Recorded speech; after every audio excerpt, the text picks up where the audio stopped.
हर इंसान का कोई ना कोई अतीत होता है, चाहे वो अच्छा हो या बुरा, लेकिन होता ज़रूर है।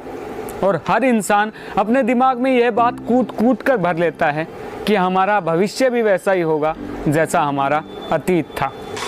और कोई अच्छी वजह हो तो इंसान ये मानना भी स्वीकार कर देता है कि हमारा भविष्य हमारे अतीत से ज़्यादा सुंदर होगा। जैसे कि यदि आप मेकअप करने के बाद अपने अतीत में ज़्यादा सुंदर दिखते थे, तो आज भी अपने आप को अच्छा दिखाने के लिए दोबारा मेकअप करना समझदारी होगी। अगर आपको कभी समोसा खाना अच्छा लगता था तो वो दोबारा खाने पर भी अच्छा लगेगा। अगर आपको किसी की मदद करके खुशी महसूस हुई है तो वो दोबारा भी होगी। और अगर एक इंसान आपसे कुछ पैसे उधार लेने के बाद आपके पैसे लौटा गया तो वो दोबारा भी लौटाएगा। ऐसी ही बहुत सारी बातों से इंसान यह मानना शुरू करता है कि जैसा हमारा अतीत था वैसा ही हमारा भविष्य होगा। लेकिन अगर यही बात आपके रिश्तों या फिर आपके प्यार की हो तो यह सोचना बिल्कुल गलत होगा कि पहला इंसान यदि आपको धोखा देकर गया तो दूसरा इंसान भी आपको धोखा देगा।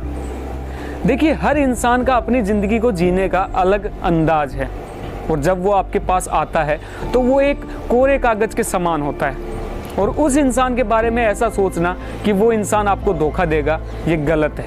और अगर आप सोचते हो कि वो इंसान आपको धोखा देगा तो आप उनके साथ रिश्ता बना ही क्यों रहे हो। चलिए मैं आपको दूसरे तरीके से समझाने की कोशिश करता हूँ। एक बार एक महिला थी, और जब उसका साथी उससे रूठ जाता था तो वो घर आने के बाद उसके लिए चाय नहीं बनाता था।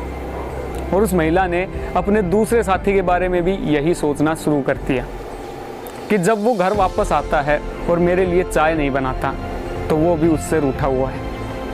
इसलिए पुराने प्रेमी या पुराने साथी के आधार पर कभी भी किसी ऐसे इंसान को जज नहीं करना चाहिए जिस इंसान से आप पहली बार मिल रहे हो, क्योंकि जब साथी ही बदल जाता है तो सारी चीज़ें ही बदल जाती हैं। जैसे कि पहले रिश्ते में आपकी जो आदतें, जो बातें शिकायत का कारण बनती थी, वो बातें दूसरे रिश्ते में हंसी खुशी का माहौल भी बन सकती हैं। क्योंकि पहले रिश्ते में आपकी हरकतों, आपकी बातों का मतलब कुछ और था, और दूसरे रिश्ते में दूसरे साथी के साथ कुछ और होगा।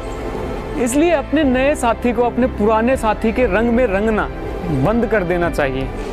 अगर हम ऐसा नहीं करेंगे तो हमारे सामने कुछ ऐसी परेशानियां सामने आएंगी जिनका कोई अस्तित्व ही नहीं है।